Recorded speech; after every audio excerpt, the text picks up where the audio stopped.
ఓం నమః శివాయ. ఓం నమో నారాయణాయ. కర్మ నివారణ, నరదృష్టి నివారణ, సంచిత ప్రారబ్ధ ఆగమిక కర్మ నివారణ, తులాభార కాల భైరవాయ నమో నమః. ఓం దిగంబరాయ విద్మహే గజవాహనాయ ధీమహి తన్నో కపాలకాల భైరవ ప్రచోదయాత్. ఓం ఇంద్రాణీ శక్తి దేవ్యై నమోస్తుతే. హరి ఓం. మా ఛానల్కి స్వాగతం. చూస్తున్న వీక్షకులకు, ప్రేక్షకులకు, ప్రియ కాళ భైరవ భగవద్బంధులకి స్వాగతం పలుకుతూ, మమ్మల్ని ఎంతగానో ఆదరిస్తూ ఉండబడినటువంటి ప్రియ సోదర సోదరీమణులకు అందరిపైనను, సనాతన ధర్మ సంరక్షకులకు, జ్యోతిష్య అభిమానులకు అందరికీ కూడా స్వాగతం పలుకుతూ, ఆదివారం అమావాస్య పుష్యమి నక్షత్ర సందర్భంగా అందరికీ నిండు నూరేళ్ల ఆయురారోగ్యాలను ప్రసాదించాలని శ్రీ కాళీ సమేత కాళభైరవ స్వామిని వేడుకుందాం. అందులో ఈసారి ఆదివారం అమావాస్య పుష్యమి నక్షత్ర సందర్భంగా రవి పుష్యార్క యోగం అందరికీ కలగాలని, అందరికీ మనతో రాబోయేటువంటి భవిష్యత్తులో ఉండబడినటువంటి 7 తరాల వారికి అద్భుత ధన రాజకీయ యోగ సకల ఐశ్వర్యం ఆనందాన్ని ఆ బుధాదిత్య రాజయోగ కారణము, రవిపుషార్క యోగ కారణము, ఆదివారం అమావాస్య కారణం చేత అందరికీ ప్రసాదించాలని కోరుకుందాం. 1/8/2024 నుండి 15/8/2024 వరకు సింహరాశి వారికి ఈ ఆదివారం అమావాస్య, కాళ అమావాస్య, కాళాష్టమి రోజున ఎలాంటి విధులను పాటించాలి? వ్యయంలో రవి, సప్తమంలో శని భగవానుడు, అష్టమంలో రాహు సంచార స్థితి దోషంగా ఉన్నప్పుడు ఈ కాళామావాస్య రోజున మనం ఎలాంటి విధులను పాటించాలో ఈ వీడియోలో సవివరంగా సంపూర్ణంగా తెలుసుకుందాం. సింహరాశిలో ఏ నక్షత్రాలు వస్తాయి అనగా మఖా నక్షత్రంలోని 4 పాదాలు, పుబ్బా నక్షత్రం 4 పాదాలు, ఉత్తరా నక్షత్రంలోని 1 పాదం కలిపితే సింహరాశి అవడం జరుగుతుంది. చాలామందికి డేటా ఆఫ్ బర్త్లో లేనటువంటి కారణం వలన పేరు యొక్క మొదటి అక్షరాన్ని అనుసరిస్తూ రాశిని తెలుసుకునే ప్రయత్నం చేద్దాం. మా, మీ, మో, మే, మో, టా, టీ, టు, టే అక్షరాల వారందరూ కూడా సింహరాశి జాతకులే. సింహరాశి యొక్క అధిపతి రవి.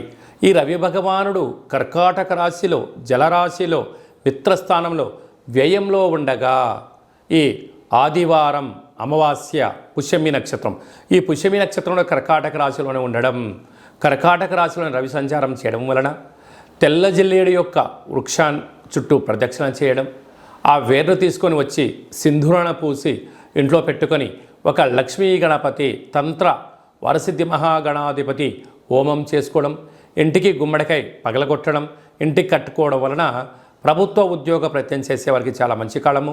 రాజకీయాలు, సేవా రంగాలు, వ్యాపార రంగ కార్యక్రమాల్లో ఉండబడిన వారందరికీ దురుసు ప్రవర్తన పనికిరాదు. సత్ప్రవర్తన, ఓపిక, పట్టుదల, సహనం, ఎదుటి వ్యక్తులు ఏదైనా చెప్తూ ఉంటే వినే ప్రయత్నం చేయాలి. తొందరపాటు నిర్ణయంగా ఏదైనా భావించినట్లయితే రాశాధిపతి వ్యయంలో ఉండడం వలన అనవసరమైన ఖర్చులు, పోలీస్ స్టేషన్లు, వాహన ప్రమాదాలు, శత్రువులతో ప్రమాదాలు పొంచి ఉన్నాయని చెప్పి మీరు గమనించగలగాలి. అలాగనే రాశిలోనే బుధ శుక్ర సంచార స్థితి ఉండడం వలన విందులని, వినోదాలని, విదేశాలని, నూతన వస్త్రాలు, బంగారు ఆభరణాలు, వాహనాలు, క్రయ విక్రయాలు చేయాలని కోరుకుంటూ ఉంటారు. అది మంచిదే. కానీ మన దగ్గర ఎంత ధనం ఉంది, ఎన్ని అవసరాలు ఉన్నాయి, దాన్ని బట్టి ఖర్చు పెట్టగలిగినట్లయితే మీరు అదృష్టవంతులు. ఆర్భాటాలకు వెళ్ళారా, గొప్పలకు వెళ్ళారా, మీరు అప్పుల పాలు అయ్యే పరిస్థితి అధికంగా ఉంటుంది. తస్మా జాగ్రత్త. అలాగా ధనస్థానంలో కేతు ఉండడం వలన ప్రతి విషయాన్ని కూడా క్షుణ్ణంగా ఆలోచించాలి. తెలిస్తేనే మాట్లాడండి, తెలియలేదు తెలుసుకొని మాట్లాడే ప్రయత్నం చేయండి. అనేక రకాలుగా సమస్యలను నివారించే పరిస్థితి ఉంటుంది. సప్తమంలో శని సంచార స్థితి ప్రేమికుల మధ్య సయోధ్య, నూతన వ్యాపారాలు, పెట్టుబడులు ఆకర్షించడంలో విజయం మీ సొంతం కాబోతుంది.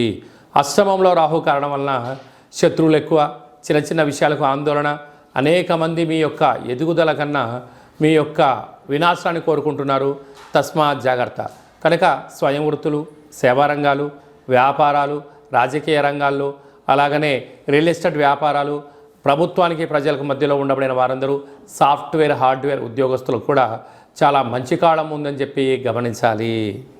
4వ తారీఖు 8వ నెల 2024 సంవత్సరంలో ఆషాఢమాస బహుళపక్ష ఆదివారము అమావాస్య పుష్యమీ నక్షత్ర సందర్భంగా చాలా మహోన్నతమైన పర్వకాలం అని చెప్పి గమనించాలి. ఆదివారం అమావాస్య వస్తేనే అందరికీ పెద్ద పండగ. అందులో పుష్యమీ నక్షత్రంతో కూడుకున్నటువంటి అమావాస్య కావడం వలన మనకు బహిరి ప్రాంతాలలో వ్యవసాయ క్షేత్రాల్లో తెల్ల జిల్లేడు వృక్ష ఉండడం జరుగుతూ ఉంటుంది. ఏపుగా పెరిగినటువంటి వృక్ష దేవత కింద శ్వేతార్క వరసిద్ధి మహాగణపతి స్వామివారు వృక్ష రూపంలో ఉండడం జరుగుతుంటుంది. ఆ గణపతి స్వామివారిని తెచ్చుకొని గృహంలో ఉంచుకున్నట్లయితే మనకు భావి తరాలకు 7 తరాల వారికి అద్భుతమైన ఆనందయోగం, అమృత యోగం, ధనయోగం, రాజకీయ యోగం కలుగుతుందని చెప్పి గమనించాలి. కనుక మనం అమావాస్య రోజు ఉదయాన్నే నిద్రలేచి ఇంటినల్లా శుద్ధి పెట్టుకొని మంగళ స్నానాలు చేసుకొని ఇంటికి మామిడాకులు కొబ్బరాకులను ఏర్పాటు చేసుకొని సూర్య నమస్కారం చేసి సూర్య భగవానికి అర్ఘ్యం వదిలిపెట్టడము, ఒక తెల్ల జిల్లేడు ఆకులలో చక్కెర పొంగలి పాయసాన్ని భగవంతుడికి నైవేద్యంగా ఏర్పాటు చేయడము, సూర్య నమస్కారాలు, సూర్య ఆసనాలు, సూర్యోపాసన, ఓం హ్రాం హ్రీం రౌం సహ సూర్యాయ నమః అనేటువంటి మంత్రాన్ని ఒక 108 సార్లు తప్పకుండా పారాయణం చేసినట్లయితే అద్భుత యోగం కలుగుతుందని చెప్పి గమనించగలగాలి. అలాగనే మధ్యాహ్నం పూట గతించినటువంటి పెద్దవారి పేరు పైన నువ్వులు, దర్భలు, నీళ్ళను వదిలిపెట్టడం, పక్షిరాజ వారైనటువంటి కాకిరాజు వారికి ఆహారాన్ని ఏర్పాటు చేయడం, గతించిన వారి పేరు పైన సునకపు మహారాజులకు ఆహారం ఏర్పాటు చేయడం, దేవాలయంలో బ్రాహ్మణుడికి స్వయంపాక దానాన్ని ఏర్పాటు చేయడం వలన గతించినటువంటి వారి యొక్క పితృదేవతల యొక్క ఆశీస్సులు ఉంటాయని చెప్పి గమనించాలి. సాయం సంధ్య కాగానే సాయంత్రం 4:30 నుండి 6 గంటల వరకు రాహుకాల సమయం ఉంటుంది కనుక ఇంట్లో ఒక అష్టదళ పద్మాన్ని వేసుకొని నిమ్మకాయలతో దీపాన్ని వెలిగించడము, విష్ణు సహస్రనామ పారాయణం కానీ లలిత సహస్రనామ పారాయణం చేయడం వలన ఇంటిలో రాహుకాలంలో చేసే పూజ ఫలిత ప్రభావం వలన నరదృష్టి, శత్రు ప్రభావాలు తొలగిపోతాయి.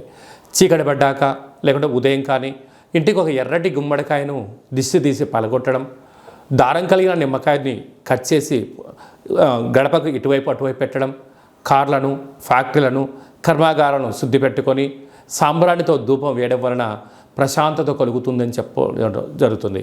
మిగతా రోజుల్లో 1000 జపం చేస్తే ఎంతటి ఫలితం వస్తుందో ఆ రోజు ఒక్క నామాన్ని స్మరించిన కాళభైరవ అన్న, కాళికామాత అన్న, వెంకటేశ్వర అన్న, ఓం నమశివాయ అన్న అద్భుతమైన ఫలితం కలుగుతుంది అని చెప్పి గమనించాలి. ఆ రోజు చేసే పూజ, ఆ రోజు చేసే దీక్ష, ఆ రోజు ఉండబడిన మౌనము మనకెంతో ఐశ్వర్యాన్ని, ఆనందాన్ని మనకు కలిగిస్తుందని చెప్పి గమనించగలగాలి. అదే కాకుండా ఆ యొక్క అమావాస్యను కాళ అమావాస్య అంటారు. అంటే కాళిదాసు లాంటి వాళ్ళు, బట్టి విక్రమార్కుడు లాంటి వాళ్ళు, శివాజీ చక్రవర్తులు లాంటి వారందరూ కూడా ఇలాంటి రోజులలోనే సాధన చేసి కాళ స్వరూపమైనటువంటి కాళికామాతను, కాళభైరవ స్వామిని ప్రసన్నం చేసుకున్నారని చెప్పి గమనించాలి.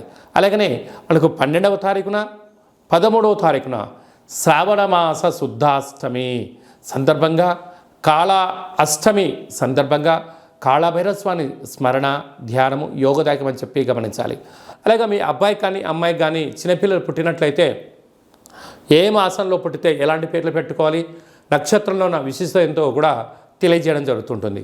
ఈ యొక్క మాసంలో పుట్టినట్టు రోజు వారందరికీ కూడా, అలాగే వివాహ వార్షికోత్సవం చేసుకుంటున్న వారందరికీ కూడా మన యొక్క దేవాలయంలో ప్రత్యేకంగా కాళభైరవ హోమం చేయించడం జరుగుతుంటుంది. అలాగనే ప్రసాదం కూడా పంపించడం జరుగుతుంది. మనమందరము కూడా కలియుగ కాలంలో కాళభైరవ స్వామికి స్మరణ చేద్దాం, కష్టాలకు స్వస్తి పలుకుదాం, ఐశ్వర్యానికి స్వాగతం పలుకుతాం. అందరికీ ఆదివారం అమావాస్య పుష్యమీ నక్షత్ర సందర్భంగా ఆశీస్సులు కోరుకుంటూ ఆశీర్వచనం. ఓం కాళకాలాయ విద్మహే కాళాతీతాయ ధీమహి తన్నో కాళభైరవ ప్రచోదయాతు. శతమానం భవతి శతాయు పురుష సతేంద్రియ ఆయుష్యేవేంద్రియే ప్రతిష్టతి ధనం ధాన్యం బహుపుత్రలాభం శత సంవత్సరం దీర్ఘమాయు సర్వే జనా సుఖినో భవంతు లోకా సమస్తా సుఖినో భవంతు సర్వం కాళభైరవ దేవతార్పణమస్తు. ఈ వీడియో మీకు నచ్చినట్టయితే లైక్ చేయండి, షేర్ చేయండి, మా ఛానల్ని సబ్స్క్రైబ్ చేసుకోండి. అందరికన్నా ముందుగా మీ యొక్క వ్యక్తిగత జాతకం తెలుసుకోవాలనుకుంటున్నారా? అందరికన్నా అదృష్టాన్ని ఐశ్వర్యాన్ని తెచ్చేటువంటి విషయాలు తెలుసుకోవాలనుకుంటున్నారా అన్నట్లయితే గంట సింబల్ ప్రెస్ చేయండి, ఆల్ అనే బటన్ తెలియచేసి మీరు ఎవరి క్షేమాన్ని కోరుకుంటున్నారో, మీ క్షేమాన్ని ఎవరైతే కోరుకుంటున్నారో ఈ ఆధ్యాత్మికమైన సమాచారాన్ని చేరవేసి భగవంతుడి యొక్క ఆశీస్సులు పొందగలరు.